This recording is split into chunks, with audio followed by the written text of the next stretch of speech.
तर पुन्हा एकदा वळूया टॉप 9 घडामोडींकडे।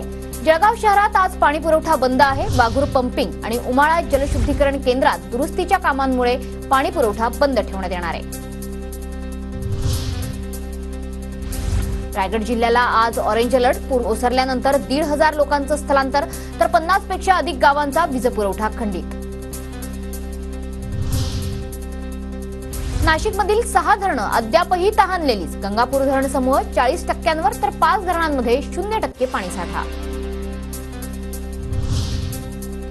30 जुलैपर्यंत नांदेडमध्ये ड्रोन उडवण्यास बंदी। जिल्हाधिकारी अभिजित राऊत यांचे आदेश।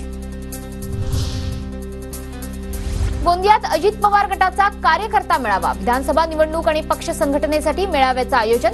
प्रफुल्ल पटेलांचा कार्यकर्त्यांशी संवाद। गोंदिया जिल्ह्यात अतिवृष्टीमुळे नुकसान। अर्जुनी मोरेगाव तालुक्यात पंचनामे करण्याची मागणी। काँग्रेस कार्यकर्त्यांकडून उपविभागीय अधिकाऱ्यांनाही निवेदन। नांदेडमध्ये राजर्षी शाहू महाराज यांच्या जयंतीनिमित्त राजर्षी शाहू महोत्सवाचं आयोजन। महोत्सवाच्या निमित्तानं व्याख्यानं, निबंध स्पर्धा, चित्रकला स्पर्धा यांचं आयोजन। खासदार शाहू महाराज, नाना पटोले, चंद्रकांत हंडोरे यांनाही निमंत्रण। नागपूर जिल्हा परिषदेच्या माजी अध्यक्षा रश्मी बर्वेंच्या टेकाडी सर्कलमध्ये पोटनिवडणूक रद्द।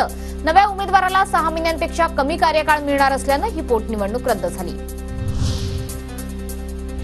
रत्नागिरी जिल्ह्यातील 8,841 शेतकऱ्यांना मोफत वीज मिळणार। मुख्यमंत्री बळीराज योजना जाहीर।